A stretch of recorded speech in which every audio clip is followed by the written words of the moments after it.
back to SYQH Radio. This is the first live episode of the month, and I'm your host, David Garcia. If you're tuning in for the first time, welcome. This show is built for one purpose. It's built to give New York homeowners and home buyers, whether you're here living in New York or outside of the state, the information, the real information that you need. No fluff, no pressure, just pure strategy, right? And we'll give you some storytelling. Okay. Um, so today's episode is one I've been wanting to record it for a while, right? Because this situation it actually comes up way more than you would think, right?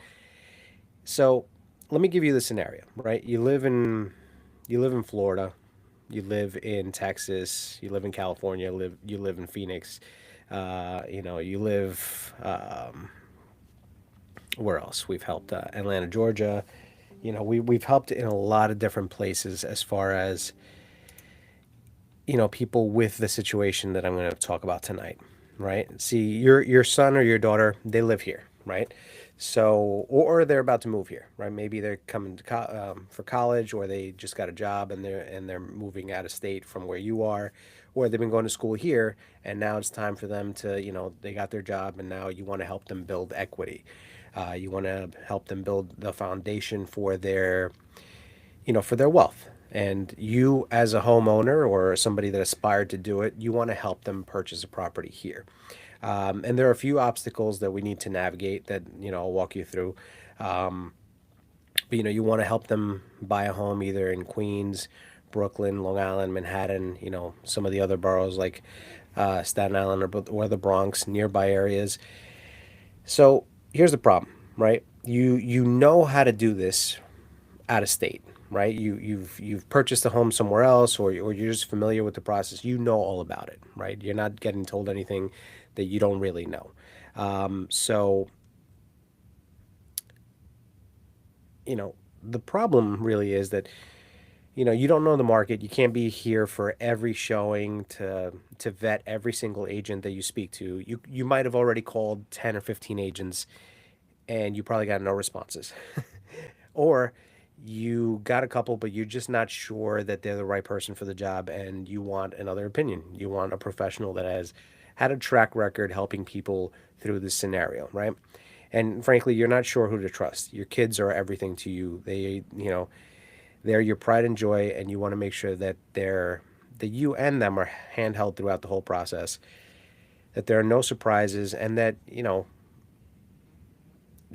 get, for the lack of a better word, taken advantage of, or that your guide, you're put in a bad spot, right?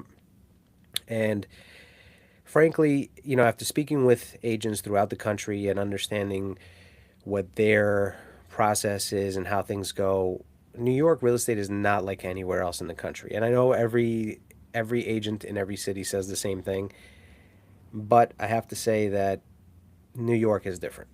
It's not to be cocky, not to say anything that is not factual.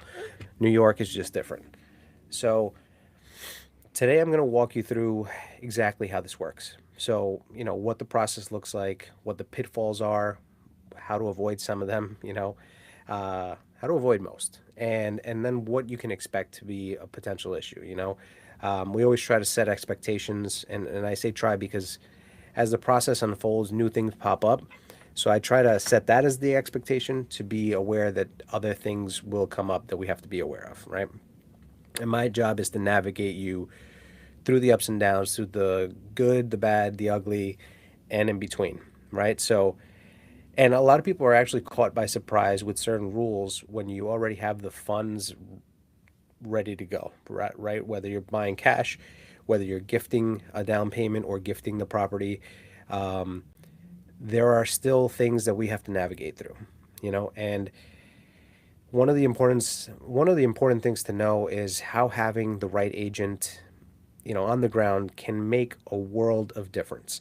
And I can tell you this firsthand because of my experience in this scenario. Now, this is not something I set out to do, but because I've built a good reputation throughout, Keller Williams, through my through my work over the 13 plus years of being a real estate agent, 15 years in the business. I started in November of 2011 as an assistant in the office, and gradually just worked my way up to assistant manager, and then realized my dream is to be a real estate agent, is to be the business owner. So I'm going to give you two real stories that actually happened last year that touched my heart. Number one, right, as corny as that might sound, but that I worked with these two families that are just like yours, and they're two families who just made it happen. So let's get into it, right? So first, let's talk about why this situation is so common, right? New York City, Queens, Brooklyn, the Bronx, Staten Island, Manhattan. You have Long Island, Nassau County, Suffolk County. These are some of the most in-demand real estate markets in the entire United States, right?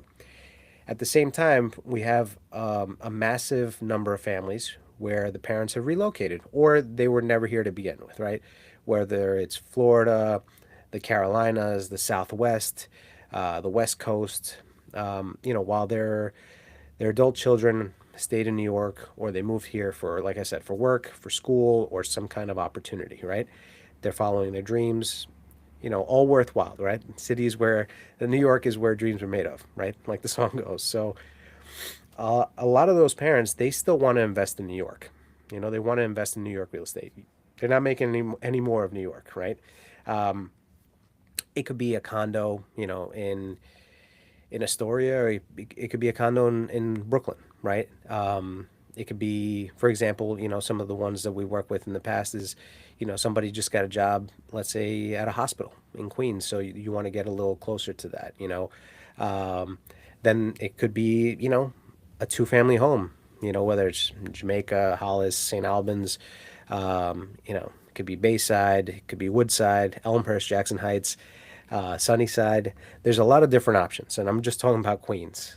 We haven't even touched on Brooklyn, on if somebody wants to live in Williamsburg or Bushwick, or any of the Crown Heights, or any of the other neighborhoods that have opportunities in them.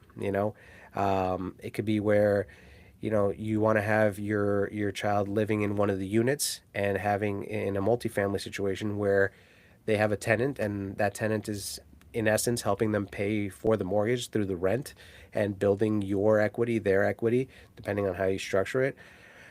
Maybe it's a starter home. You could be going out to Long Island as well, where you could be going to different areas. It could be Nassau County, it could be in Baldwin, it could be Garden City. There's just a lot of options. So I don't want to overwhelm you with that. But Nassau County is closer to the city. Suffolk is a little further away. So whatever the situation, the goal is still the same, right? It's to help your child plant roots. It's to help them and you build equity, and it's really to stop paying someone else's rent, someone else's mortgage through rent, right? Um, you understand the importance and the benefits of home ownership and what that brings, not only from a financial aspect, but from building responsibility, building character. And here's the thing, it's 100% doable, right? We've helped people through it. We walk families throughout this entire process, remotely, which has been a cool thing, because not only am I a big advocate of technology, we can take you along for the ride, right? It depends on the dynamics with you and your kid. But we can have you, we've had a lot of conversations virtually through WhatsApp, even through the inspection. Let's say you couldn't come here for that. We can walk you through that. We can have Zoom meetings, WhatsApp, on Facebook Messenger. We'll find the digital way to do it, right? And we're guiding these decisions from many times thousands of miles away. Last year we had from hundreds of miles away up in Syracuse. We also had some in Georgia. So it's 100% doable. But having that person here that you can trust, I think, is paramount to the entire process, because I know how stressing it is. I'm not from being a parent myself, but knowing how it was for my mom when I was away, when I was more than 4 hours away in school, and how she worried about who she could trust in the area where I was, right? And the same thing, for my uncle who had his kids live away. So I've seen it from the different perspectives, from being that kid and from seeing those near and dear to me and guiding them. They've called me for advice, um, and and it is doable, and it's important to have boots on the ground, but it's important to have the right agent, not just any licensed agent, not somebody you just randomly pick from Google, or if you found me on AI, which would be awesome because I'm working towards that. Um, but someone who knows these neighborhoods, who studies the market, who can adapt to any market quickly, because that's one of the things that I learned very quickly. My marketplace expanded right before the 2020 season, let's say. My work was more centralized, in Queens and parts of Long Island. And then it ended up, kind of expanding a little bit to areas where, I hadn't worked as much, right?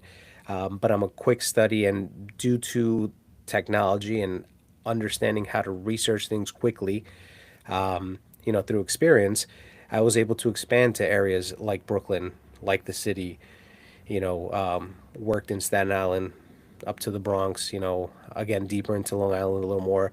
Of course, there's certain areas that are just, they're way too far. And a lot of times the families that want to live in New York, excuse me, that I've worked with want to be more centrally located so the transportation is easier to Manhattan and not via car, via, let's say, the Long Island Railroad, trains or buses, public transportation, city buses, express buses. So it's important to have that knowledge as well.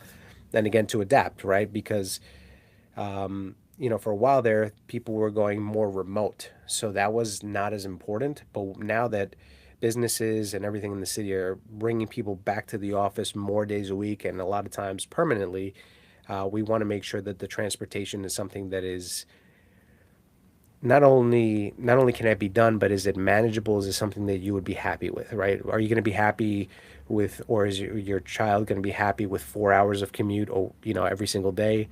It depends on everybody's needs, and again, how their work structure is, or school or what have you. Because I know, as far as in college now, you have a lot more remote learning, so you can technically be a little further out, which is all relative in price as well.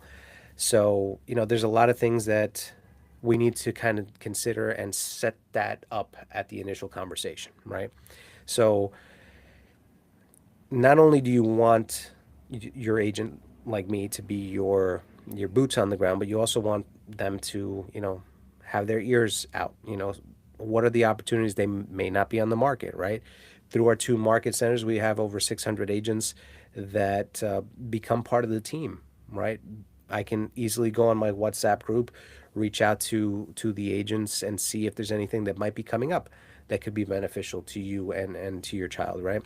So you need, I'll tell you this, whether you choose me or not, you need someone who communicates quickly, clearly, efficiently, who moves fast when it's time to move fast, and who doesn't push you to move fast if you're not ready to move fast, right?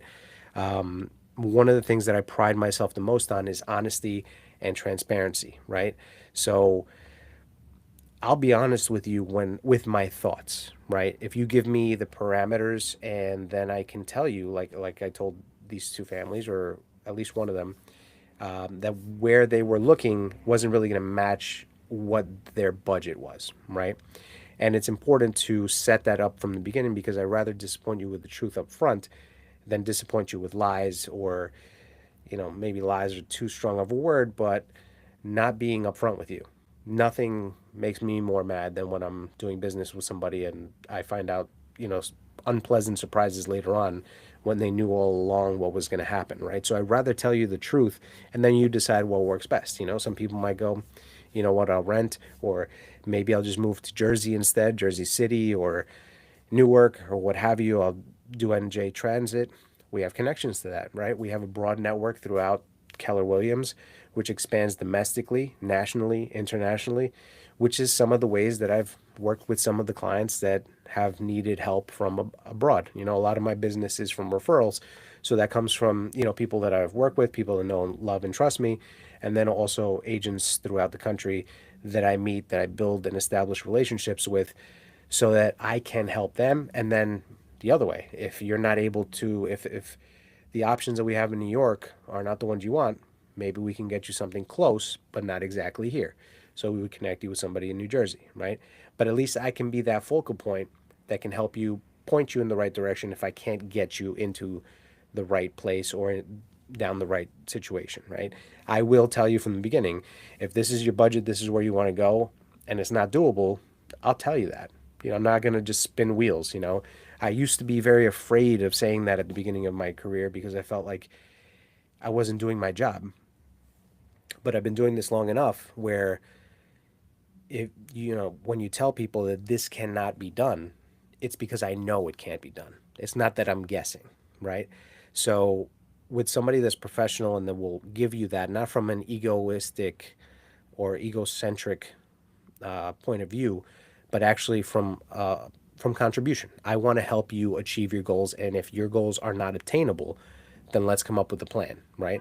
And there's always the idea of let's come up with the plan to come up with the plan, right? If maybe now is not the time to purchase for whatever your personal situation is, we can go down the renting route and we can connect you with somebody that specializes in that. That again will have you nice, have you trusting of the entire process, right? So that's what this entire episode is about. And in a few minutes, like I said, I'm going to introduce you to two families, right? I'm going to call them Family A and Family B. I'm not going to give you all the details, protecting privacy, but I want to illustrate at least with the overall concepts to give you an idea of how I work with them and how I can help you, right? How we can help you. Now, their stories actually played out in the real world, like I said. But first, let me give you a lay of the land, right? So, if you've bought any real estate in other parts of the country, suburban Georgia, suburban Arizona, anywhere with wide open land, lower price points, or just in general, I can't even say that it's just wide open land. Like if you're in other cities, many times that I've had these conversations, New York is going to feel like a different planet. Um, and not in a bad way, but you could take it as a bad way. So here's what makes New York City, which are the five boroughs, against that's Staten Island, the Bronx, right? You have Brooklyn, Queens, excuse me. You have Brooklyn, Queens, Manhattan, Staten Island, and the Bronx. So there's five boroughs, right? So it's surrounding. So it's basically Manhattan is here, and then Staten Island and the Bronx are here. Queens and Brooklyn are across the river right here, right? And then attached to Queens is Long Island. And Long Island goes out to Nassau, Suffolk, and then you're going out to the Hamptons, you're going out to, Montauk, all the way at the very, very end. And as much as it looks very small on the map, you're talking hours away, right? And you can check the train times. That's something we also discuss. Long Island Railroad is a great mode of transportation when you go a little further east, which would be the Long Island choice. But I'll give you this for right now, right? So in Queens, Brooklyn, and the surrounding boroughs right now, inventory is tight, right? We consistently many years now, I can't remember even how many. I've been talking about limited inventory in my head at least since 2017. In 2020, 2021, 22, we're in 26 now. We're still talking about limited inventory. You've seen it in the news, but it doesn't mean that there is no inventory. When people are talking about low inventory, it just means that there are, more buyers than the available homes, right? There's just been a pent up demand. And if you guys remember during the pandemic years or during the 2020 to 22, there was a lot of people that because interest rates were so low, money was cheap, and people were just trying to buy a house as much as possible. So you've heard of, people paying a lot over asking. You had lines, you had long open house lines, you had a lot of competition.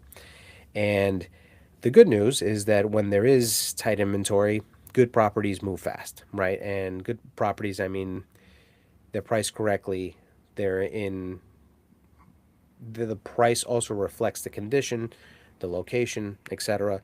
So in some neighborhoods, a well-priced home, it'll still receive multiple offers within 72 hours of hitting the market. It could be even sooner, right? Doesn't mean that it's sold immediately, but it's something to keep in mind. Again, if we're setting that expectation from the beginning, you're not going to be surprised when you're in a bidding war, right? And a lot of times, parents will be talking to me about not wanting to be in a bidding war. And so when we're faced with that situation, I still give you the option because I'm informing you of what the market is dictating, right? I can't make up the market. So I'll tell you that this is the offer that you're placing, but know that this is probably what's going to happen, right? And at that point, you decide, do you and your child love this home enough to compete, or do we look for other options? And do we reset the parameters, right? So if you're managing this from out of state and then the decision time is taking too long, so you're slow to decide, or you're taking a little extra time to think about it, you blink and you'll miss it. And I'm not saying that as a sales pitch. Again, it's to set expectations where we're at, right? And that's where we are right now. Now I'm going to throw a little bit of a curveball because the timing as of this recording, there's a lot going on in the world, so that creates a little bit of hesitation, which could be your ticket to success. We'll talk about that. All right. So number two, people talk about price per square foot. That's not something that we generally talk about in the other boroughs or Long Island. That's more of a Manhattan term. But if you want to consider it, that price per square foot, it is higher than most other places. But again, that's not something that we generally speak of. You'll see it on reality TV all the time. In reality, in day to day, not something we're speaking about unless we're in Manhattan. That's really where that is hugely talked about. And let me give you the caveat as well. New developments, they like to throw that around as well. So a lot of new luxury development is happening in Brooklyn. You have a lot of that also happening on the western front of Queens. And then it's actually expanding out to Flushing as well. So we're getting more of the new development situation. And that's basically, it's just new buildings with different amenities.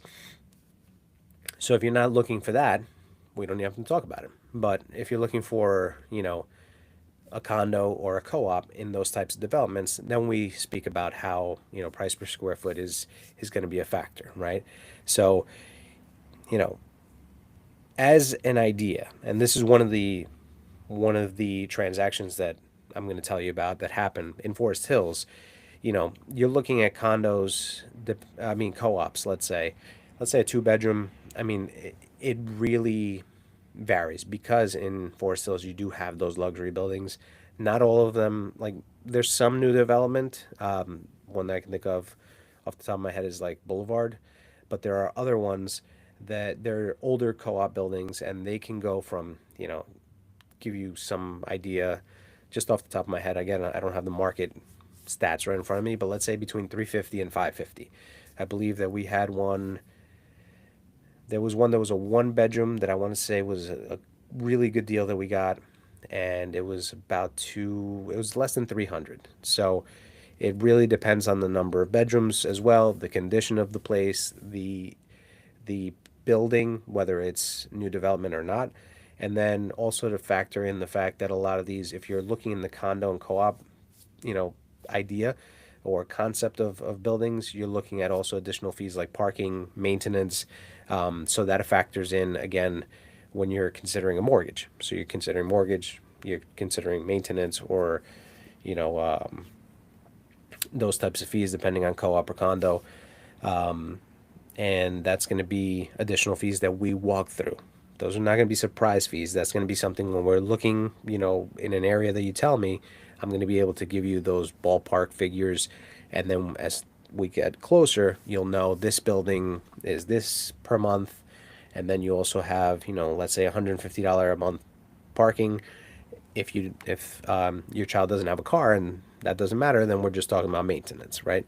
And then what that includes, condo versus co-op, that's for another time. But basically, the grand idea is co-ops are just shares in a development. So it's like stocks instead of actual real estate. And then a condo is treated just like a house.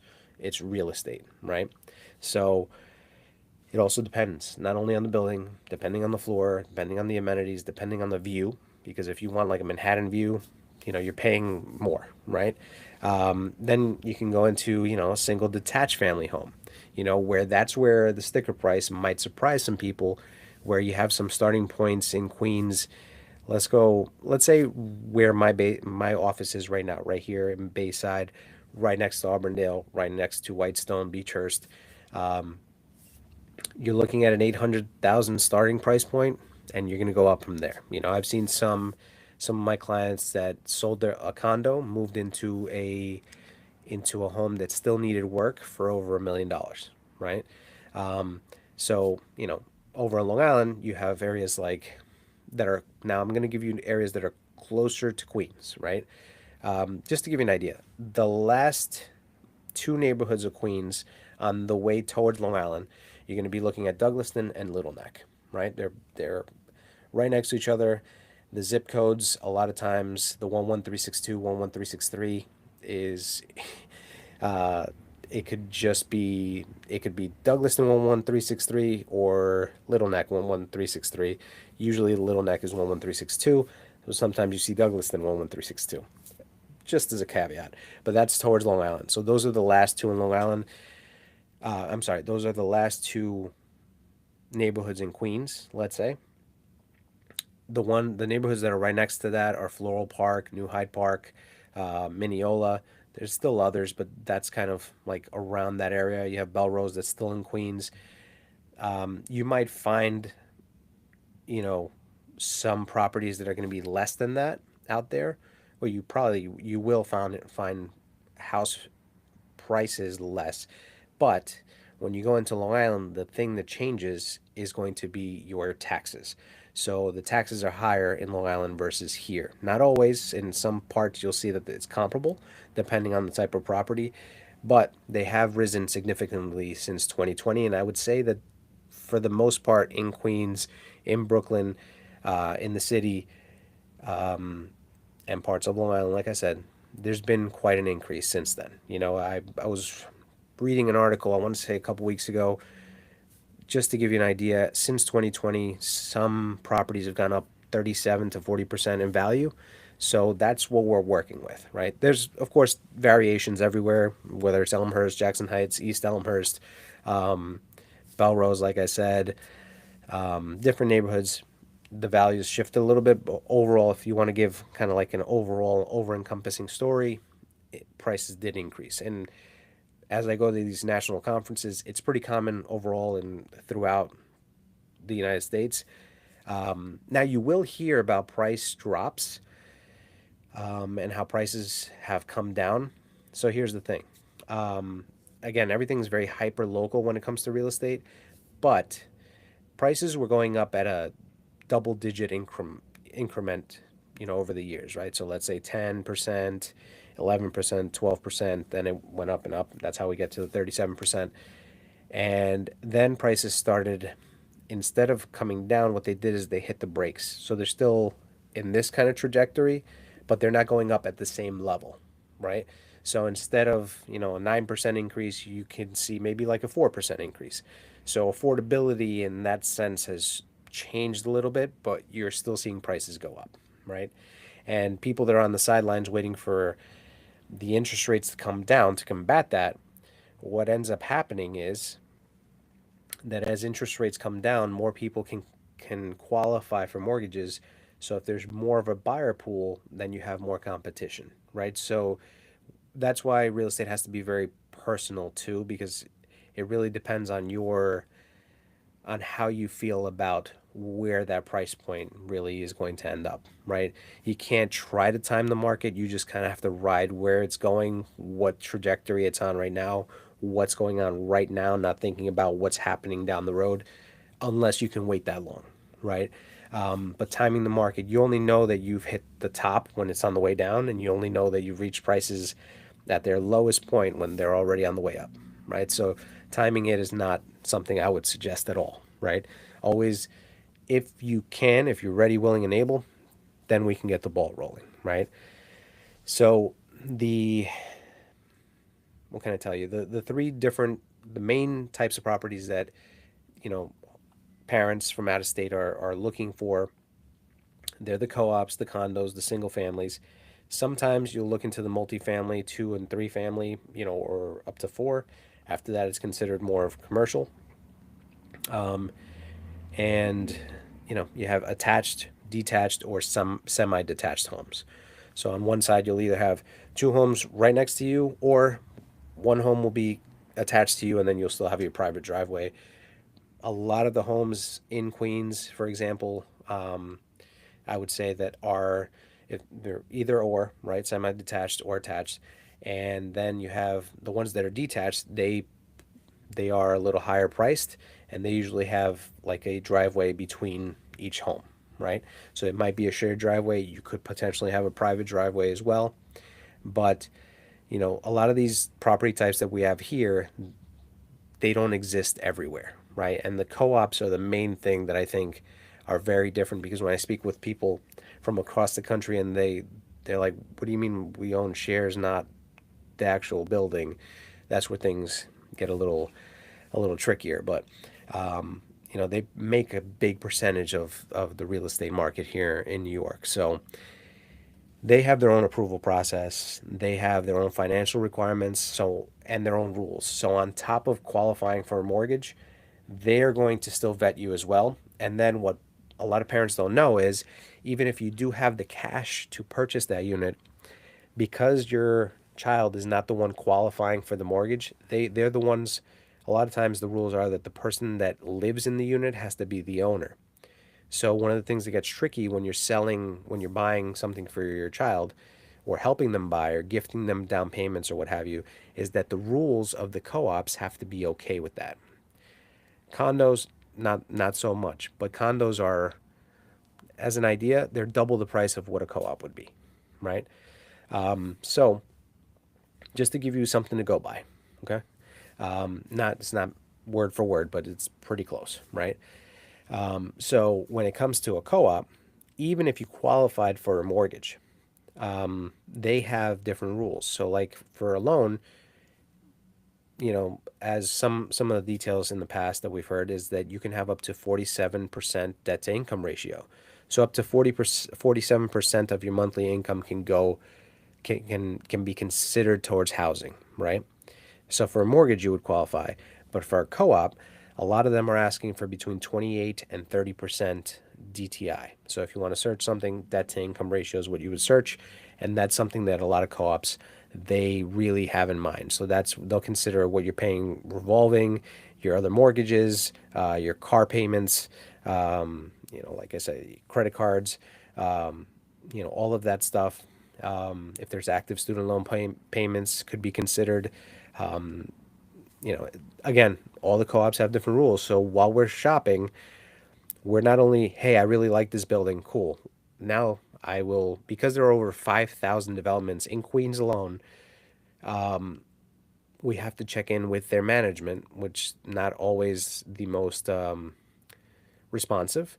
A lot of them are great, but sometimes it takes a little bit of a delay. Can't blame them. They're getting, reached out to by buyers, by attorneys, by other agents, by, other developments. So they have a lot going on, and a lot of them are managed by big management companies. So we have to be a little patient. But we have to get that figured out before we start looking at that building. Because if the debt to income ratio doesn't work, or they don't allow gifting of down payment or gifting of the apartment for a parent, there's no reason in checking that place out unless your child can qualify for it themselves, and they're okay if you're giving them a down payment, right? So just because the bank said it's okay doesn't mean the co-op has to allow it, right? So they have to approve the sale. Even if, and I'll tell you this, let's say we didn't do that due diligence at the beginning, you and your child are looking online, you see a really cool co-op, you say, Dave, show me that on Sunday. We go see it, which I wouldn't do. I would make sure to get the rules first. We go check in. or at least the key one is gifting, and whatever your scenario is, either you're gifting or you're purchasing the property for them. We want to make sure that we know that first. I'll ask the listing agent. If they don't know, I'll ask the management. I still double check with management. But if we don't, and we went and you made an offer and the seller was like, yeah, cool, I'll take that offer. What ends up happening is that the board still has to okay it. Even if the seller said, yes, we'll take your offer, the board has to make sure that you qualify according to what they are requiring, which sometimes they don't even tell you the exact numbers. We'll get into that another day. But it adds a layer of complexity that it will catch out of state buyers completely off guard. So I'm trying to give you that knowledge up front, right? And maybe you're watching this and you're like, Dave, I'm not looking to buy a co-op. No problem. We'll move on. But, you know, that's something to keep in mind if you are looking at that, because one of the families that I helped was looking for a property that was about 400,000, and they were looking for a one family, and I showed them the options, and they weren't happy with those options, so we had to shift gears and look at other options, which included, let's say co-ops that were less than that amount, right? And the problem was this scenario where they wouldn't allow, like, let's say they liked a certain place, it wouldn't be allowed for the parent to buy the kid anything, nor to gift them anything.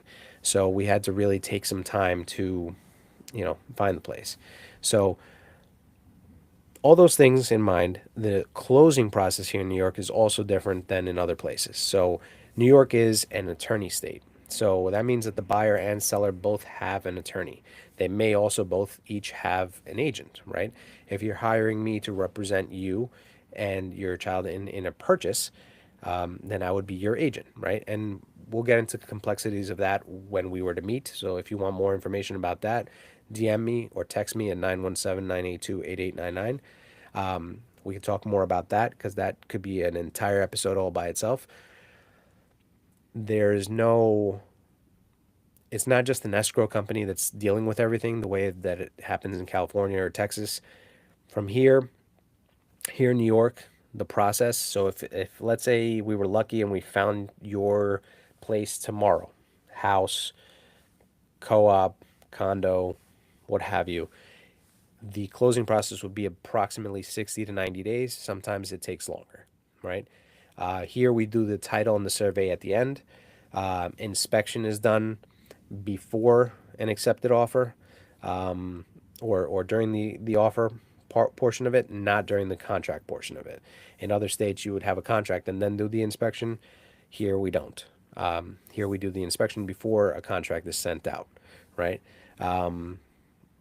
It's the best way to do it. You could also have the contract sent out as you accept, once you have the accepted offer, and then pending the inspection, right? There's going to be different fees, right? There's going to be transfer taxes, mansion taxes, depending, right? If you're buying over $1 million, mortgage recording fees, some of the things that don't exist in other states, right? So we also go over that so that you have that on hand and you know what it is that you need to bring to the closing table, right? I'm not telling you any of this to scare you. I'm telling you because you need to be prepared. Knowledge is your greatest asset in this market. And I understand that knowledge is available everywhere, but you pair that with knowledge, you pair that knowledge with experience, this guy, you have wisdom, and that's what I would like to impart to you, right? At least from what I've experienced, what I've helped others experience, the agents that I've been here.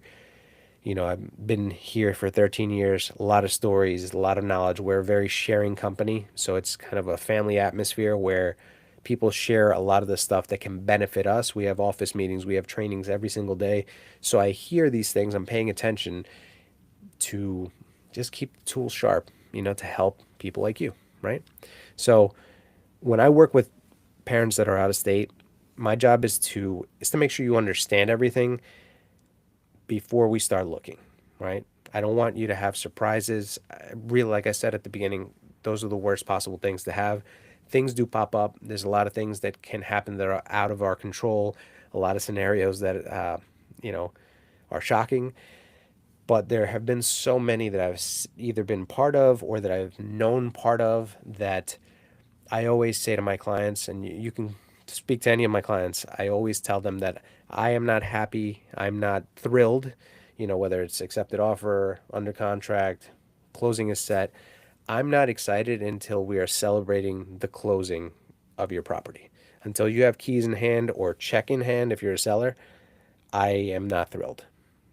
I'm always looking at the different things that can happen, what scenarios, what can we take initiative of and prevent, and what things do we have to be ready for? How can we be ready to pivot if and when we need to pivot, right? So we'll give you family A, right? So family A, this is the story, right? So family A, it was an agent from out of town who lived in the same town as the parent of family A, right? So they wanted to buy their kid a place here in New York. They had experience in the industry. They knew how things worked outside of New York City, right? So after a long time of kind of talking about the different options, and there was some frustration because of the aforementioned things that I talked about, where they couldn't understand the complexities of New York real estate, right? So once I set the expectations, they were more understanding, right? Instead of getting frustrated by going to places that they couldn't even purchase, instead of going and making offers on properties that it was going to fail at the end of the day, we took the time, the due diligence to speak to the different management companies that they would be interested in, because sometimes I would ask simple questions to the listing agent and they wouldn't know. And I can't blame them because a lot of them do have a lot of inventory. And even when I've represented co-op sellers, the sellers themselves don't know all the rules, right? They bought it a while back. Things have changed. There's meetings where they change rules, where things might just be popping out. There might be assessments where the buildings, the developments are maintaining their property, and like let's say they need a new elevator shaft. Well, what they end up or a new elevator, what they end up doing is they end up coming up with a budget, and then they have to ask everyone that's an owner to ante up money on a monthly basis for X amount of time, or sometimes ongoing projects where it's on top of the maintenance, on top of the mortgage, on top of what we just talked about, right? Some buildings do that, and it's because they're making capital improvements. So at the end of the day, it's beneficial to the owners because they're improving the value of the property, or at least maintaining the value of the property. But at the same time, it's expenses that you get hit with, right? So all those things we had to find out first. Now, sometimes you can be in the middle of a deal and then an assessment hits. So then you have to understand that that's a possibility, right? So they had done transactions in the past. Again, they didn't know exactly how everything functioned here, but once we went through the initial meetings, the expectations were set, and then throughout the scenario, we were able to nail down an area, which is paramount when it comes to finding a place, because you can start out vague, right? But then you have to really clamp down quickly because there are a lot of options when you look at a big chunk of the city, right? If you're looking at Brooklyn, Queens, Long Island, Manhattan, maybe New Jersey, there's too many options at once and you're going to miss out on something. But if you and your child or your child love an area, let's zone in on that and let's exhaust it as much as possible before we move on to the secondary choices, right? So we found an area, we zoned in, reached out to a lot of the different management companies, a lot of crickets, and also a lot of information that wasn't beneficial. They weren't allowing gifting of properties, they were not allowing gifting of down payment. And in this particular scenario, the parent was buying it for the kid. So because they wouldn't allow that, it limited our options even further in the area. Doesn't mean that you still have to buy in that area, but we found a place after digging through, going through all the resources that I have. We found the place. You know, they were ready. And they found an area, a wonderful area in Forest Hills, and at the end of the day, the parents weren't able to be here for everything, but when it came to, if we had to have a real meeting, we would get on conference calls. If we needed to see the property, if the son or the daughter wanted to show the the the parents the property, we would do a live stream, through WhatsApp was like the easiest way to do it. And, it was, the parents want to make sure that the kid is making the right decision. And then once they got to trust me and understand that I had their kid's best interest, their best interest at heart, then the walls came down a little bit and we were able to get things moving a little smoother. And, as things went through and I walked them through all the conditions, what was going on at the time as far as market conditions, options, we were able to finally find the place. And then when we were finally at the inspection portion of it, luckily they were handy, so it wasn't a very big deal. They really didn't care as long as it wasn't dangerous or structurally, a mess. But it was a very solid building. Everything was good about it. Um, and the location was something that was very conducive to the lifestyle that the kid wanted, as well as ease of transportation to work. So, after looking at quite a few properties, virtually and in person, they were very hands-on, so they were also looking, and we were able to find a place. And then the best part was being able to negotiate, because that's one of the powerful things about having an agent on your side is the power to not only guide you but to also negotiate. It's the reason the top companies throughout the world hire professional negotiators, right? So we were able to get a good deal on the property, and we did the inspection. They came down for the final walkthrough so they could actually see it. They got excited, and I was getting happier. But I told them the same thing. I'm like, I'm not happy until we can celebrate after the closing, right? And we successfully navigated the process, right? We were able to show all the different properties. We were able to get rid of a bunch of them, and then we finally nailed it by finding the right place, right? Family B, which was very soon after this, they had a different situation, right? It was also parent was away, was out of state. And it's funny because plane rides, it's almost the identical time. I think it was 4 hour, no, I'm sorry, like 2 hour plane rides, but still driving wise, it was like 6 hours each one, right? So it wasn't like they could be here for every showing. So at the beginning, they gave me a specific price point, and the price point would not work for the areas that they wanted and the type of property that they wanted, right? They were very much they wanted to get a single family home. I believe that the price point was 450, and it just wasn't happening.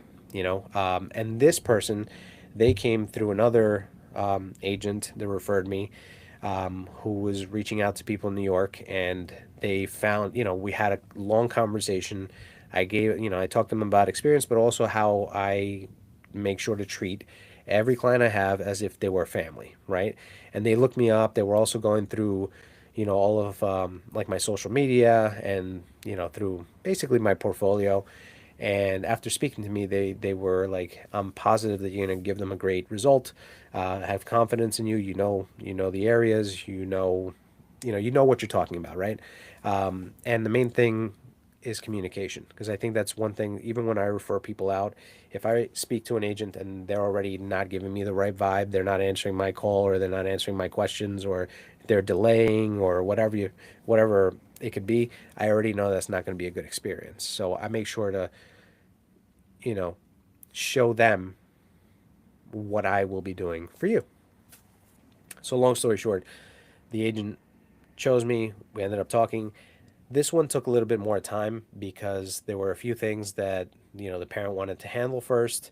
Wanted to get kind of a lay of the land, look at the different options of properties in different areas, along with transportation. And then after a while of looking through those things, they needed to be pre-approved with a lender. There was local, so we got them connected with that. And as that continued to go forward, it was basically a matter of finding the right place. So I showed them a couple of properties that were in the ballpark, the price range of the 450. They were not in places that they loved. the condition, not great. I remember one that looked like a dollhouse, like literally, I'm not tall, and the roof made me feel like a giant, like the ceiling in the living room. So I started laughing. I apologize when, as soon as we walk in, I already know this isn't the one. And sometimes, you've seen the pictures online, they look amazing. Wide angles can do magic, and then you go and it's not the best, so it happens.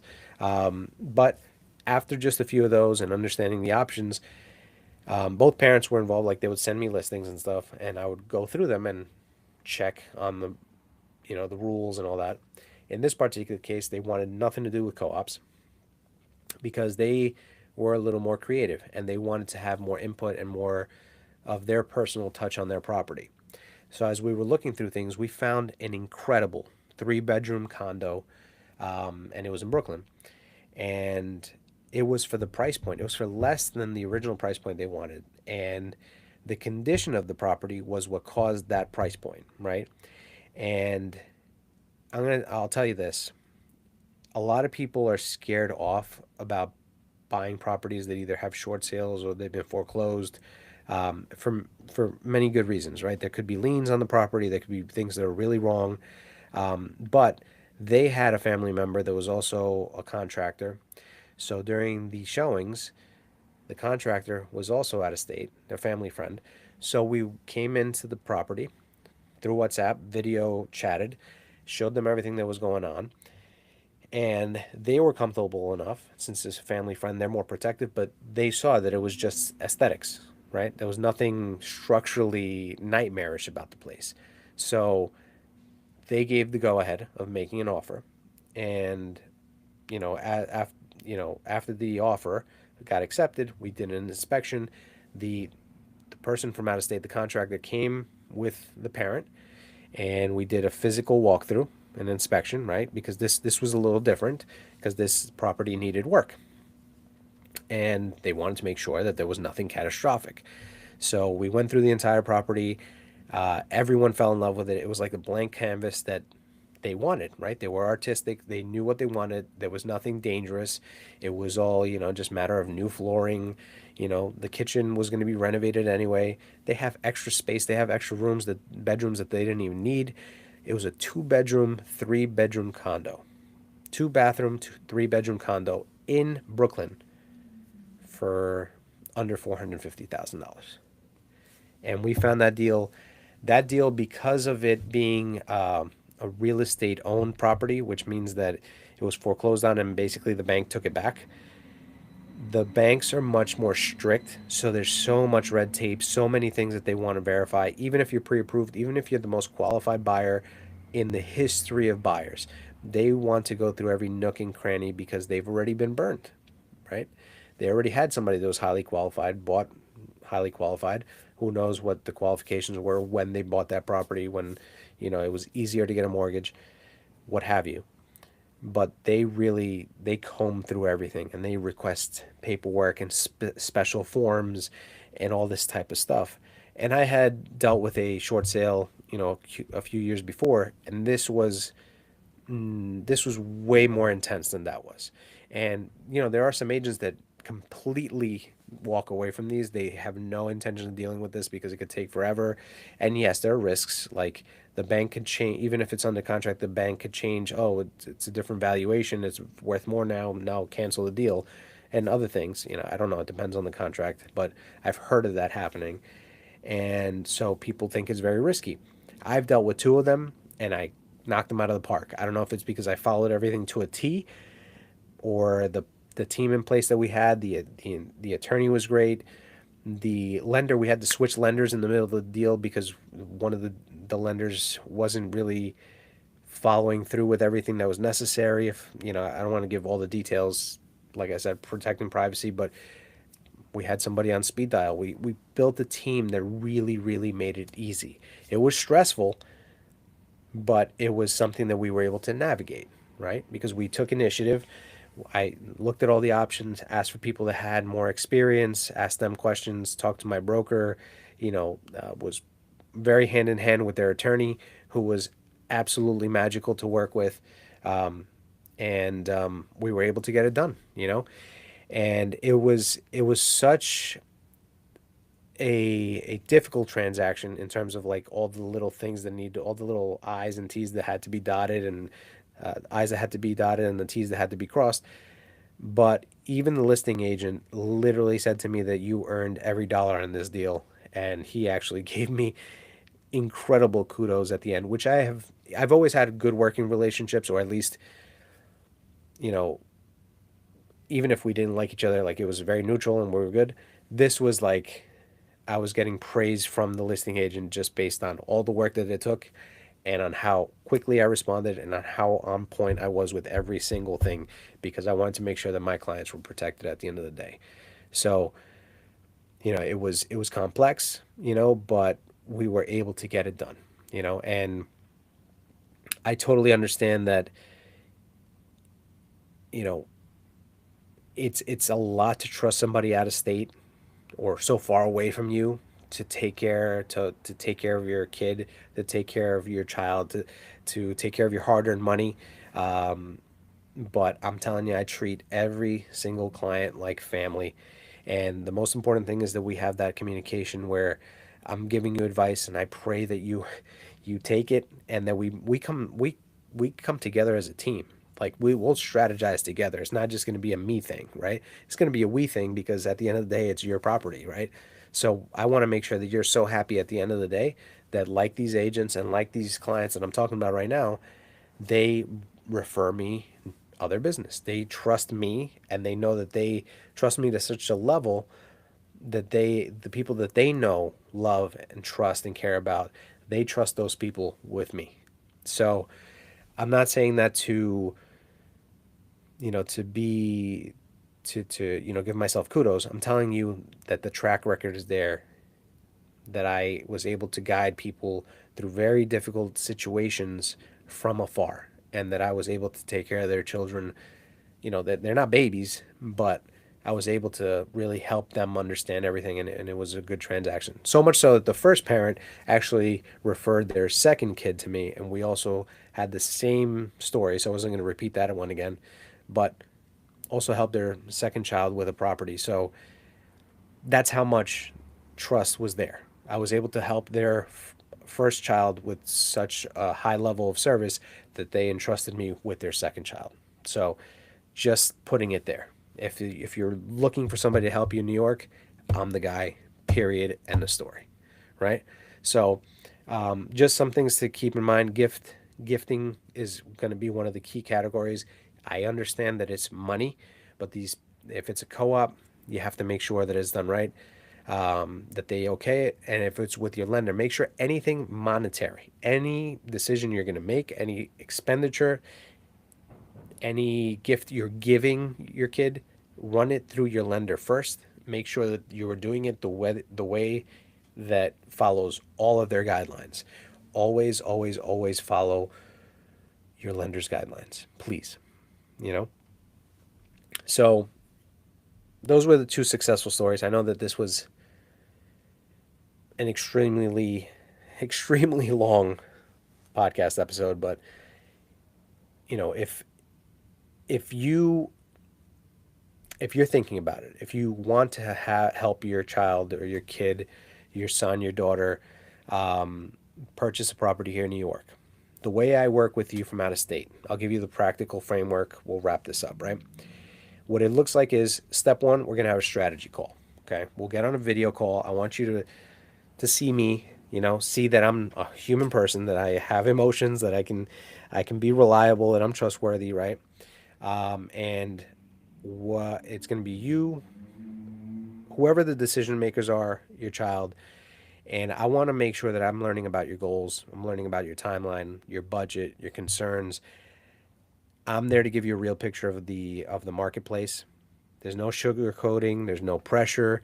It's going to be information. You're going to be empowered by information at the very least. You might walk away saying, you know what, Dave's right. Maybe now's not the time. Or Dave's the guy. There's nobody else we're working with, right? You should walk away from that call feeling informed, not sold to, right? Yes, I'm a salesperson. Yes, I'm in sales, but I'm here to be your advocate. I'm here to be your fiduciary. I'm here to be your guide. in New York real estate. Now, that's whether you're selling a property or buying a property, right? So, boom, you know what the process is. You'll have a guide. I'll give you a buyer's guide as well. The second step is the actual search. So, we'll do a couple things. Sometimes parents and kids, they want to be involved, so they're going to be searching and they're going to be sending me listings from whatever website on this planet you see it. A lot of those properties are gone, just to start, right? You're going to hear a lot of stuff on the news about new ways the properties are being featured and how some are being hidden and this and that and the other. Pay no mind to that. At the end of the day, we will find it. Don't care where it is, okay? So I will set a custom search, right? I will be doing my own market overview, right?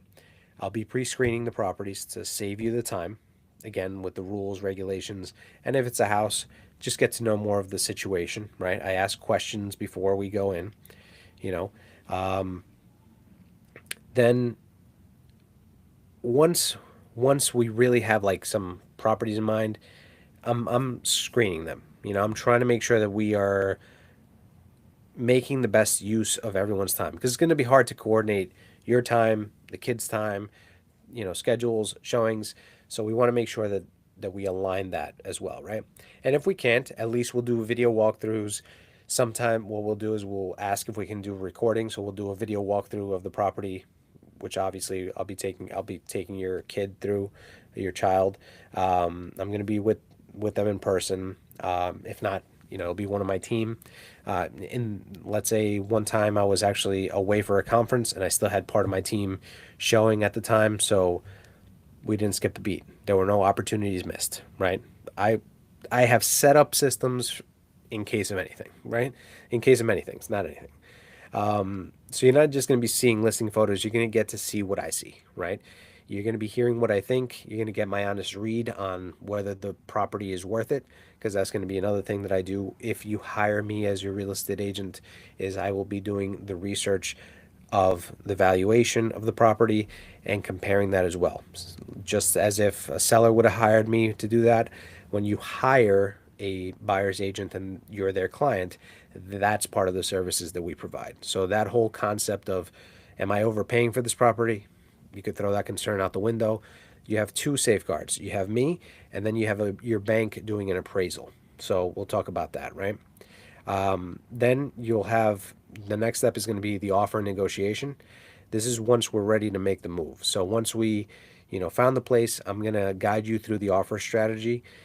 Sometimes if we get to the point where you already know, like we already know going into the property that this is the one, we will have things prepared to make an offer immediately. Not at the property, but with my strategy in mind. And it all depends on the market, the hyper local market that you're purchasing in. I'll tell you if this is a hot house that you need to make an offer on yesterday, or how we're going to play it, right? You can choose to go with my strategy, or you can decide not to. But I would just suggest, you know, maybe listen to me. Just saying. All right. In a competitive market, how you present an offer is going to matter as much as the number. So, you know, I've won deals in the past for my clients that they weren't necessarily the highest bid, right? And it's because of how the offer was structured. So you remember that when you're negotiating real estate, you're negotiating two things. You're negotiating the price, and you're negotiating terms. And the terms sometimes can be the cherry on top that makes the deal happen. Imagine this. You find the home of your dreams. There's 10 offers on the property, right? All these people are cash offer, cash offer, cash offer, 10% down payment, 5% down payment. In the eyes of the seller, they're like, well, these guys are ready to move right away.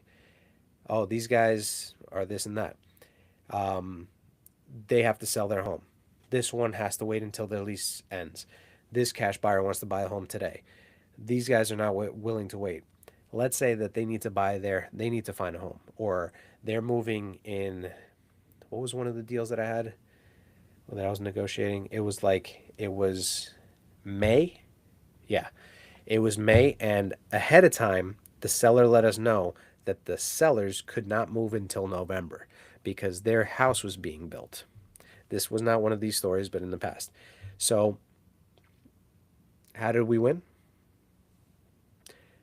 Because the numbers were right and the buyers that we were working with were willing to wait the 6 months, and it was put in the contract. Risky, yes, but there's also ways of structuring that. So that's why it's important to have that team of the agent in New York along with a real estate attorney here.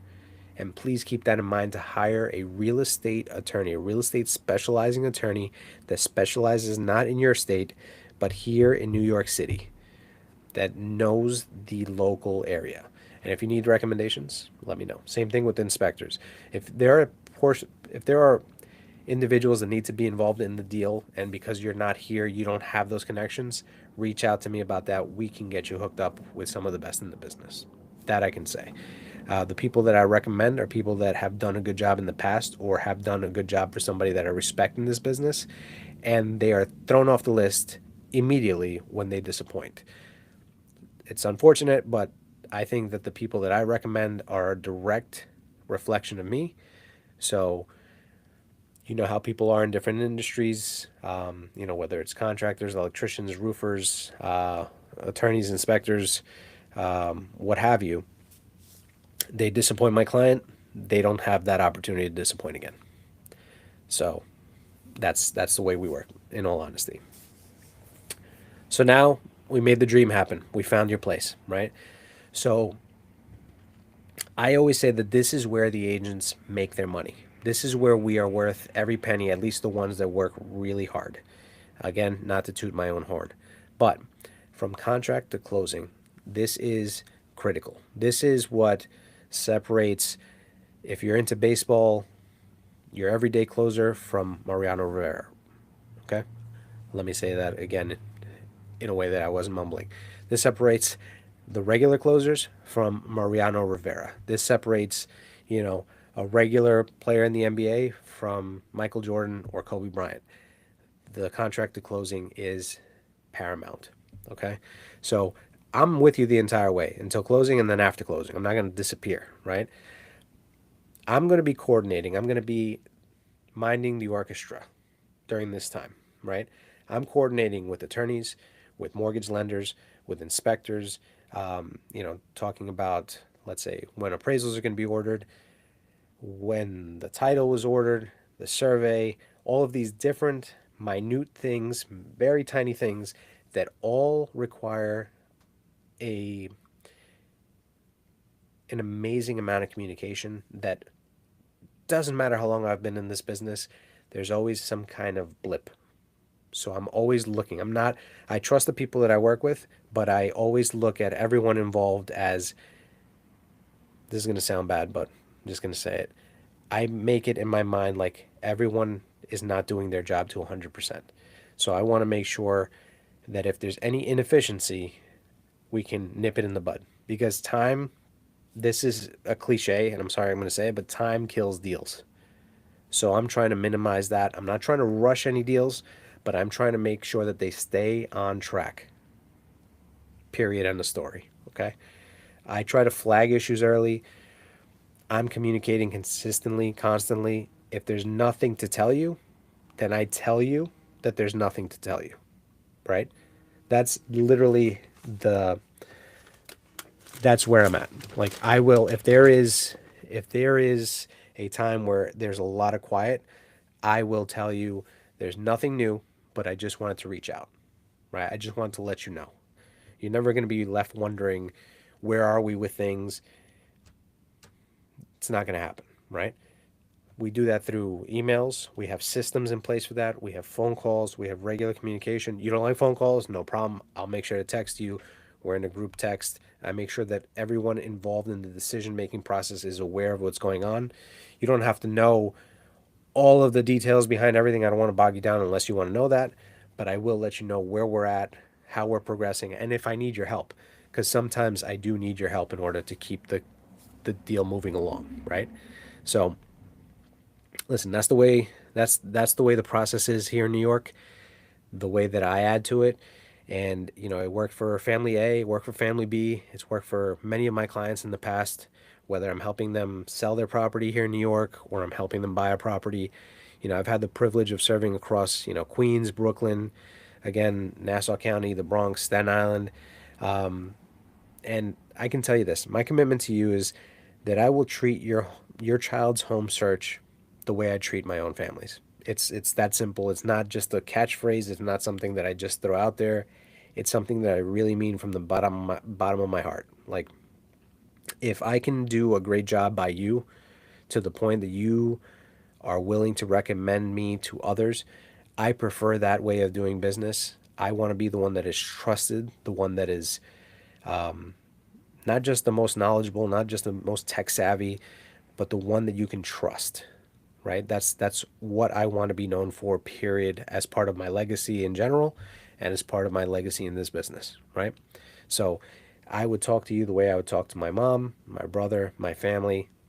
Simple as that, right? With respect and with giving you everything I got as far as making sure that I'm putting you in the right place and helping you avoid as many issues as possible, right? And if you're listening to this and you're even thinking, man, this is exactly what my situation is or what my situation is going to be, here's what I want you to do. Don't wait until your child has already been spinning their wheels for 6 months. Don't wait until they've lost 3 offers because they didn't have the right team in their corner. Get ahead of it. Book a strategy call with me. You can click on the link below. I'll put it in the comment section. It's going to be in the show notes. It's going to take 2 minutes to schedule. I'll be a direct link to my schedule. The call is free, and I promise you, you'll have more clarity after that conversation than you've had in a while, if this episode wasn't enough, right? You can also find me and find out more about me at SYQHhome.com.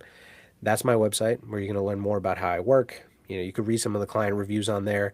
You can get a real sense of what it's like to work with someone who has been doing this in New York for over 13 years.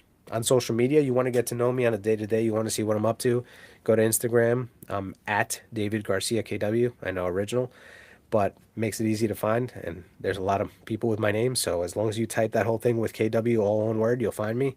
And you can also find my Sell Your Queen's Home brand on there as well. I post market updates, buyer tips, and real stories from clients. Not regularly, but every now and then. And again, I put it to you in this way where it's protected. You didn't really get all the details. You don't know who they are, when it was done. And if you're a homeowner in Queens, Brooklyn, or Long Island thinking about selling, I cover that too. We'll talk about pricing. We'll talk about expired listings and how to get the most out of your sale, right? So I'll leave you with this. Listen, New York real estate, it's complicated. Buying here for your child, for your family's future, it's one of the best investments you can make. You just need the right person standing next to you when you do it. So I want you to remember the name, David Garcia with Sell Your Queen's Home. Oh, also check out the podcast, SYQH Radio, on Spotify, on wherever podcasts are available. And if you guys want to reach out, please feel free. Again, you can text me, call me, 917-982-8899, 917-982-8899. It's not too early in the process to give me a call. It's not too late unless you already signed a contract with an agent or you're in the middle of a deal. And you can call me anytime. Doesn't mean I'll answer always, but I will always call you back. So thank you so much for sticking with me this long. And if you have any questions, you know where to find me.